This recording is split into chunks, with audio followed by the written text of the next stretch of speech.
नमस्कार मित्रों, एक बार पुनः स्वागत है आपका हमारे YouTube channel study exam academy में। मैं एक बार पुनः आपके सामने उपस्थित हूँ।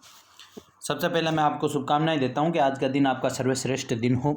आज का 9 अक्टूबर और 10 अक्टूबर ये दो ऐसे करंट अफेयर्स के शो होंगे जिनसे आपको क्वेश्चन बिल्कुल ज़रूर मिलेगा। मेरे हिसाब से बहुत प्रबल संभावना रहेगी इनसे क्वेश्चन मिलने की, क्योंकि ये क्वेश्चन ऐसे हैं जो आपके लिए इम्पोर्टेंट है। उम्मीद करता हूँ जो 9 अक्टूबर का वीडियो था वो सारे लोगों ने देखा होगा। जो आज इस चैनल के साथ नए जुड़े उनसे मैं चाहता हूं कि वो एक तो यूट्यूब चैनल को सब्सक्राइब कर लें और जिससे अब उनको न्यू नोटिफिकेशन मिलते रहे, और वो ज़रूर 9 अक्टूबर का वीडियो पूर्णतः देखें।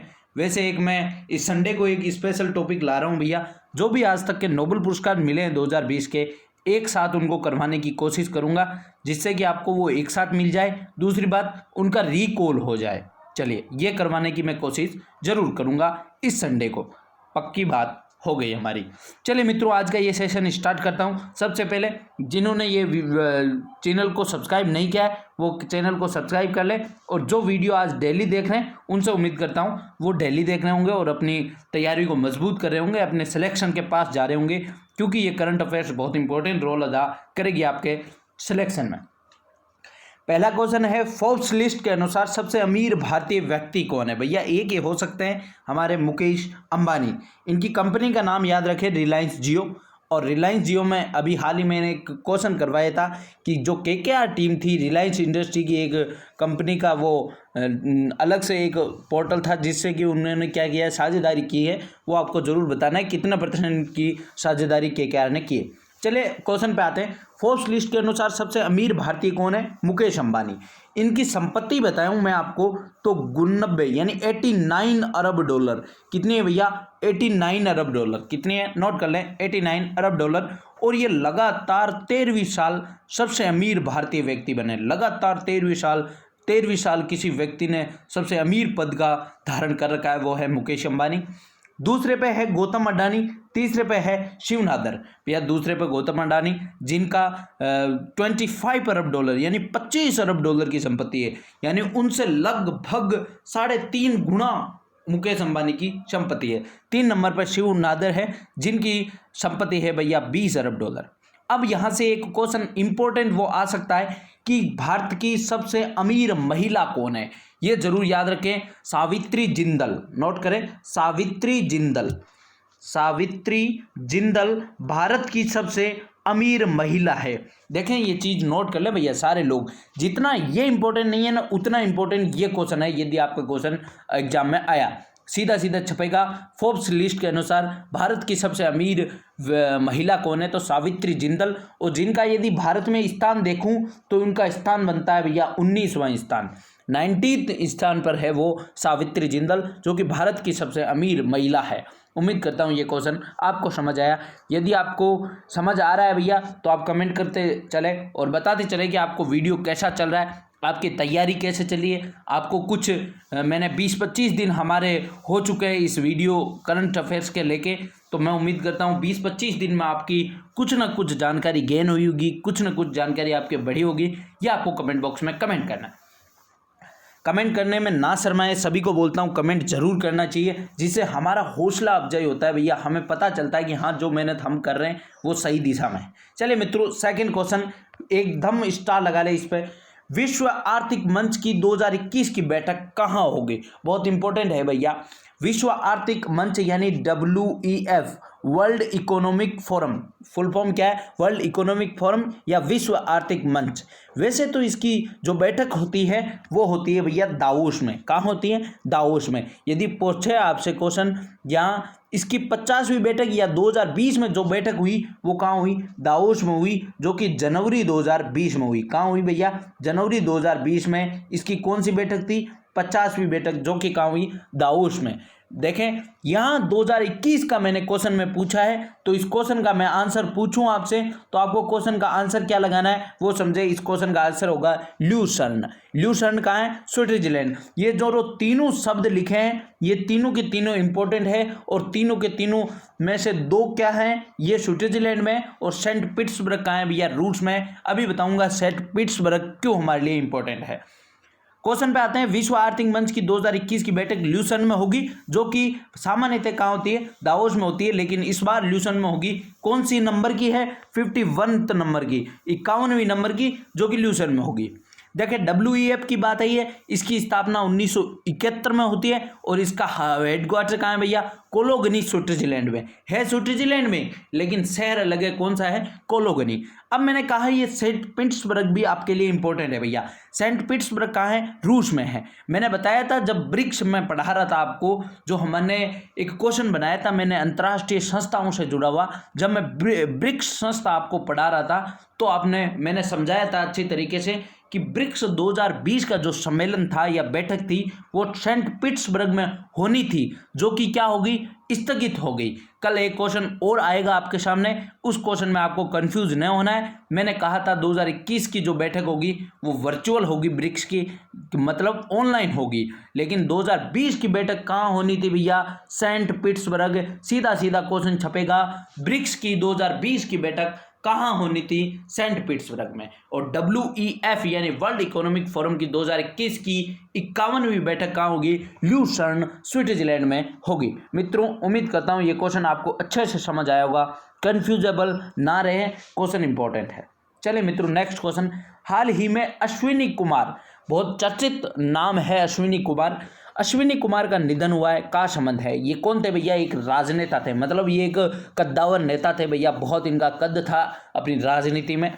ये क्या क्या इनका पद क्या क्या है, यदि सीधा क्वेश्चन पूछेगा, हाल ही में अश्विनी कुमार का निधन हुआ है, वो किस राज्य के राज्यपाल रह चुके हैं, तो वो नागालैंड के राज्यपाल रह चुके हैं, ये नोट करके लिखना है आपको। अश्विनी कुमार नागालैंड के राज्यपाल रह चुके हैं, साथ में CBI भैया, CBI के क्या निदेशक रह चुके हैं भैया, निदेशक रह चुके हैं, CBI के क्या रह चुके हैं, निदेशक रह चुके हैं। ये भी आपको मतलब नोट कर लेना है अपनी नोटबुक में, सारी चीज़ें नोट करनी है दोस्तों। आप ये ना समझे कि ये हमारे लिए इंपॉर्टेंट क्वेश्चन बन जाता है। मैं कहता हूं कि जितनी आपके पास नॉलेज होगी, आपको यदि वो क्वेश्चन नहीं आ रहा है तो आपकी नॉलेज से आप उसका आंसर जरूर दे सकते हैं, इसलिए आप नॉलेज जरूर गेन करें, अपनी नॉलेज को जरूर बढ़ाएं। तो अश्विनी कुमार नागालैंड के राज्यपाल रह चुके हैं, CBI के पूर्व निदेशक रह चुके हैं, जो कि राजनेता थे, और इन्होंने आत्महत्या की है भैया, आत्महत्या की है, क्योंकि इनको कुछ बीमारी थी भैया, उस बीमारी से ये तंग आ चुके थे, जिसके कारण उन्होंने क्या किए, आत्महत्या की है। तो ये इसके कारण इंपॉर्टेंट बन जाता है, इतना कद्दावर नेता आत्महत्या करे तो इसके कारण हमारे लिए एग्जाम में इंपॉर्टेंट बन जाता है। हालांकि दुखद, एक और दुखद हमारे लिए सूचना है, तीसरा और चौथा क्वेश्चन दुखद है, लेकिन एग्जाम के लिए इंपॉर्टेंट है दोनों ही क्वेश्चन। देखें हाल ही में रामविलास पासवान भैया, बहुत ही कद्दावर नेता, ये भी एक अच्छे कद के नेता थे, बहुत अच्छे नेता थे। रामविलास पासवान का निधन हुआ है। ये कहाँ से लोकसभा के सांसद रहे हैं, या क्वेश्चन सीधा पूछे ये लोकसभा के सांसद कहाँ से रहे हैं, ये सीधा सीधा आएगा, आपको सीधे सीधे इसका आंसर लगा लेना है। ये हाजीपुर बिहार से सांसद रहे हैं। कहाँ से, हाजीपुर बिहार से।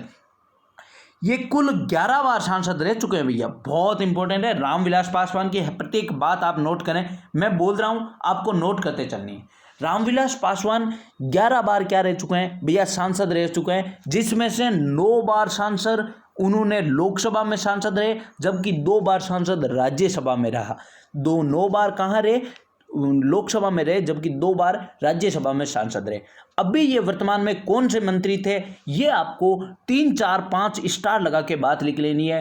रामविलास पासवान वर्तमान में खाद्य एवं उपभोक्ता मामलों के मंत्री थे, जिनका निधन हो चुका है, जो कि हाजीपुर बिहार से क्या है, सांसद है। दूसरी बात, इनसे एक क्वेश्चन और पूछता है, सीधा सीधा सॉरी दोस्तों, सीधा सीधा क्वेश्चन पूछेगा कि ये जो रामविलास पासवान है, ये कितने प्रधानमंत्रियों के अंडर काम कर चुके हैं भैया, 6 प्रधानमंत्रियों के, 6 प्रधानमंत्रियों के अंदर ये मंत्री रह चुके हैं या काम कर चुके हैं, ये 6 प्रधानमंत्रियों के अंदर। बहुत इंपॉर्टेंट, मतलब बहुत कद्दावर नेता थे भैया। दूसरी बात, इनसे एक क्वेश्चन और आ सकता है कि इनकी पार्टी का नाम था लोक जनशक्ति पार्टी, यानी लोजपा। ये भी आपको नोट कर लेनी है। लोक जनशक्ति पार्टी लोजपा इनकी पार्टी का नाम था। ये 11 बार सांसद रह चुके हैं। हाजीपुर बिहार से इनकी सीट थी, जिसमें से 9 बार ये लोकसभा में सांसद थे, 2 बार ये राज्यसभा में सांसद थे और इनकी पार्टी का नाम लोक जनशक्ति पार्टी लोजपा था। देखें यहाँ ऑप्शन में 2 और ऐसे नाम हैं। देखें टाइपिंग वाले हमारे सर ने बहुत अच्छी बात लिखी है, वो भी आपको नोट कर लें। इस क्वेश्चन का आंसर तो आप हाजीपुर लगाएं। देखें हाल ही में एक ऐसे नेता का निधन हुआ है जो कि सहारनपुर से क्या थे भैया, सांसद थे। आपको वीडियो को पॉज करना है और उसका नाम क्या करना है, कमेंट बॉक्स में कमेंट करना है। सहारनपुर कहाँ है, यूपी में है भैया। वो भी 9 बार सांसद रह चुके हैं। सहारनपुर से 9 बार सांसद रह चुके हैं। वो कौन है, वो उनका नाम बताना है, वो जिनका हाल ही में निधन हुआ है। वीडियो को पॉज करके कमेंट बॉक्स में कमेंट करें। मैं जिनको नहीं ये पता नहीं है वो मैं बता दूं, सहारनपुर यूपी से काजी रशीद मसूद का निधन हुआ है, जो कि सहारनपुर यूपी से क्या थे, सांसद थे, जो 9 बार सांसद रह चुके हैं। और राजस्थान वाले नोट कर लें, जोधपुर से वर्तमान में सांसद कौन है भैया, हमारे गजेंद्र सिंह शेखावत वर्तमान में जोधपुर से सांसद हैं, जो कि जल शक्ति मंत्रालय के पहले मंत्री थे। जल शक्ति मंत्रालय के पहले मंत्री है। मतलब ये जल शक्ति मंत्रालय इसी बार आया है और इसके पहले मंत्री कौन बने, गजेंद्र सिंह शेखावत, जो कि जोधपुर से सांसद है। सारी की सारी बातें आपके नोटबुक में नोट होनी चाहिए भैया। कभी भी मैं मिल लूँ आपसे तो आपके नोटबुक में नोट होनी चाहिए सारी की सारी बातें, ये ध्यान रखना। यदि आपको सिलेक्शन चाहिए, अपना माँ बाप का विश्वास जीतना है, अपने माँ बाप का सपना पूरा करना है, तो आप जरूर नोट कर रहे होंगे। जो अपने पढ़ाई के प्रति ईमानदार होगा वो जरूर नोट करता होगा। उसको मेरे को इतनी बार कहने की कोई ज़रूरत नहीं है। मैं तो उनके लिए कहता हूँ जो क्या है, बीच के हैं, यानी जो डुल रहे हैं, उनके लिए मैं बार बार कहता हूँ कि वो एक सही लाइन पकड़े और नौकरी पाएँ, जिससे उनकी समाज में इज्जत बने और अपने माँ बाप का नाम रोशन करें। चले मित्रों, 5th नंबर क्वेश्चन, हाल ही में ग्राम दर्शन पोर्टल किस राज्य द्वारा शुरू किया गया है। ग्राम दर्शन पोर्टल हरियाणा राज्य द्वारा शुरू किया गया है। क्यों शुरू किया गया है, तो पंचायतों का क्या करना, एकीकरण करना। मतलब जो पंचायत यानी गाँव में जो भी योजनाएं हैं, जो भी वहाँ कार्य हुए हैं, उनका ब्यौरा रखा जाएगा किसके तहत, ग्राम दर्शन पोर्टल के तहत। हरियाणा में जो भी गांव है उनमें जो जो विकास हुआ है, जो जो कार्य हुए हैं, जो जो योजनाएं है, उनका क्या लिखा जाएगा, ब्यौरा रखा जाएगा। इसके लिए ग्राम दर्शन पोर्टल हरियाणा सरकार द्वारा लॉन्च किया गया है। अब हरियाणा से क्वेश्चन आए तो 4th युवा गेम्स कहाँ हुए, हरियाणा में हुए हैं भैया। सॉरी, होंगे 4th युवा गेम्स कहाँ होंगे, हरियाणा में होंगे भैया। फिर हरियाणा की राजधानी चंडीगढ़, हरियाणा के मुख्यमंत्री मनोहर लाल खट्टर और हरियाणा के वर्तमान राज्यपाल सत्यदेव नारायण आर्य। अब देखें हरियाणा से एक क्वेश्चन और आ सकता है कि किसान मित्र कहाँ नियुक्त किए गए हैं। किसान मित्र कहाँ नियुक्त किए गए हैं भैया, हरियाणा में नियुक्त किए गए हैं। थोड़ा गला खराब है दोस्तों, आप समझें, ध्यान से समझते चलें, एक एक बात को ध्यान से लिखते चलें। थोड़ा गला खराब है, बीच में डिस्टर्बेंस आपको हो रहा होगा, इसके लिए मैं सॉरी चाहता हूँ।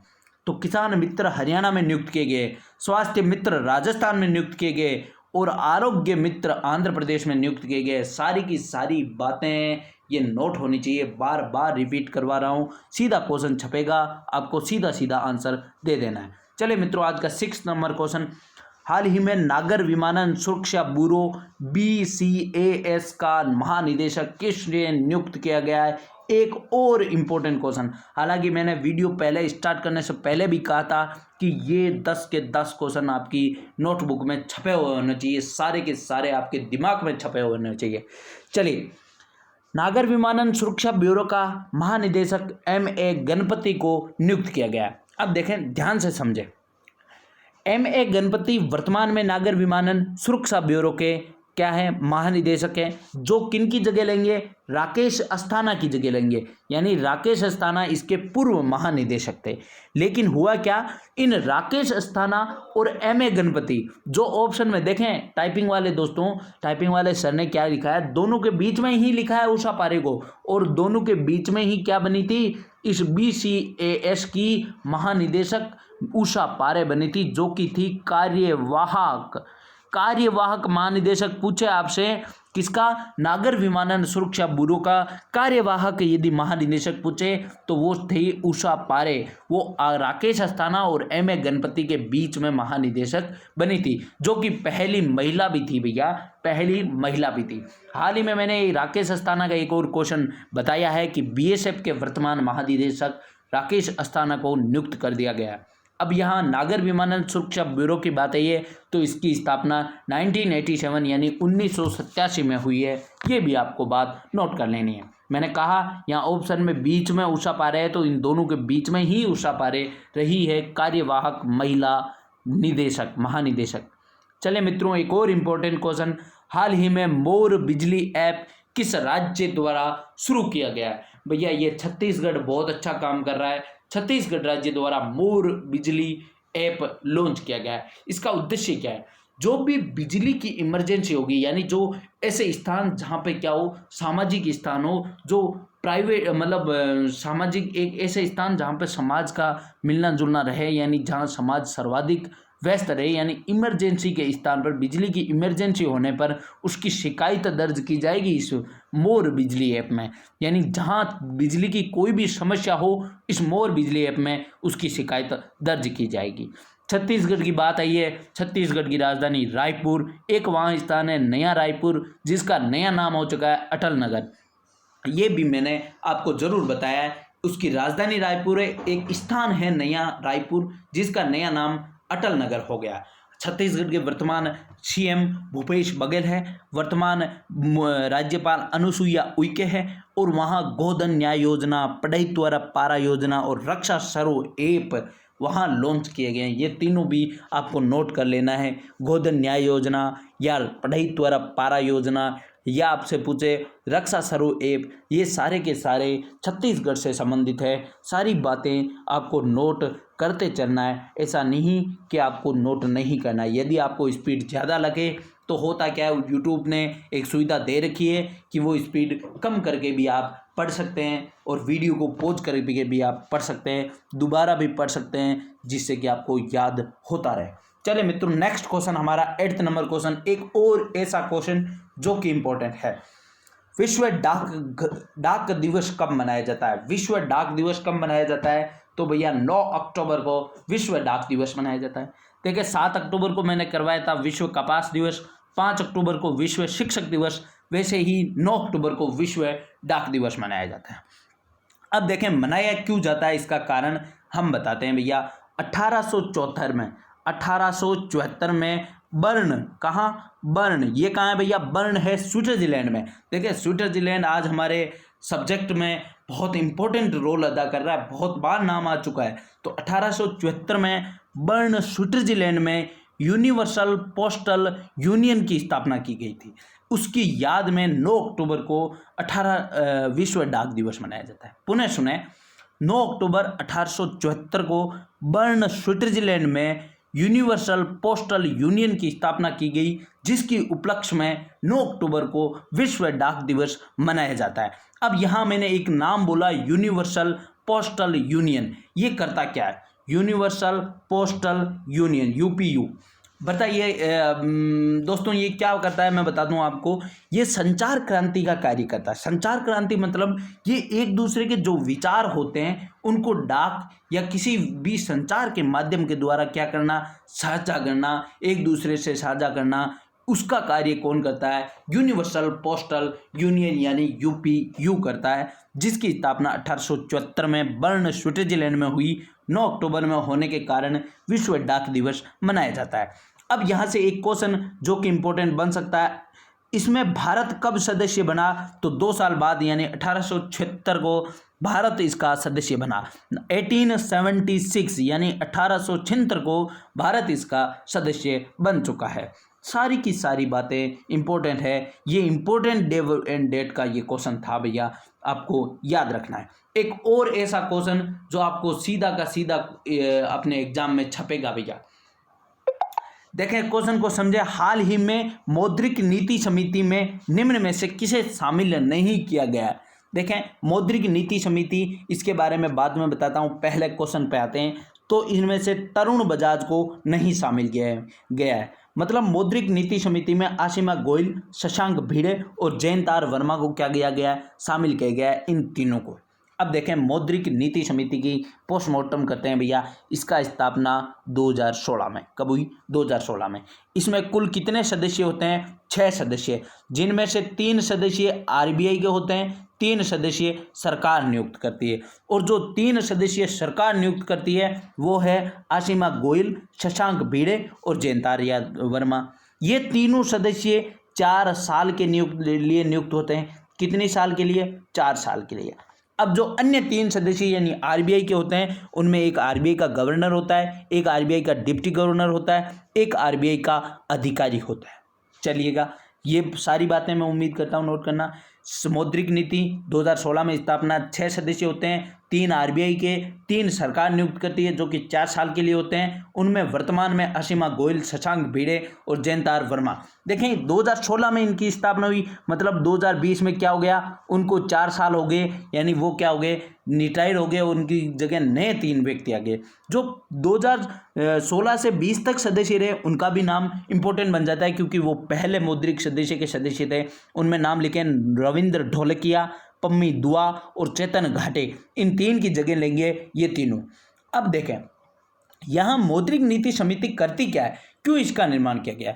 तो ये क्या करती है, जो ब्याज दर होती है उसका निर्धारण करती है, साथ में हमारी जो मुद्रास्फीति यानी जो महंगाई होती है उसको भी नियंत्रित करती है मौद्रिक नीति समिति। ये भी आपको याद रखना है। अब यहाँ एक बात आई थी आरबीआई की, क्योंकि ये आरबीआई से जुड़ी हुई है। आरबीआई का गवर्नर इसका सदस्य होता है, और साथ में मौद्रिक नीति समिति का अध्यक्ष कौन होता है, तो आरबीआई का गवर्नर ही अध्यक्ष होता है। वर्तमान में आरबीआई का गवर्नर कौन है, शक्तिकांत दास, जो कि 25वें नंबर के आरबीआई के गवर्नर है। ये भी बात आपको नोट कर लेनी है। सारी बातें इंपॉर्टेंट है। आज का वीडियो बहुत इंपॉर्टेंट है, आपके सिलेक्शन में बहुत इंपॉर्टेंट रोल अदा करेगा। 10th नंबर क्वेश्चन, हाल ही में साहित्य का नोबेल पुरस्कार किसे दिया गया। एक और ऐसा क्वेश्चन जो आपकी ऊपर की कॉपी की हेडलाइन पर छपना चाहिए। चलिए, साहित्य का नोबेल पुरस्कार 2020 किसे दिया गया है, लुईस ग्लुक को। लुईस ग्लुक को ये 2020 का साहित्य का नोबेल पुरस्कार दिया गया।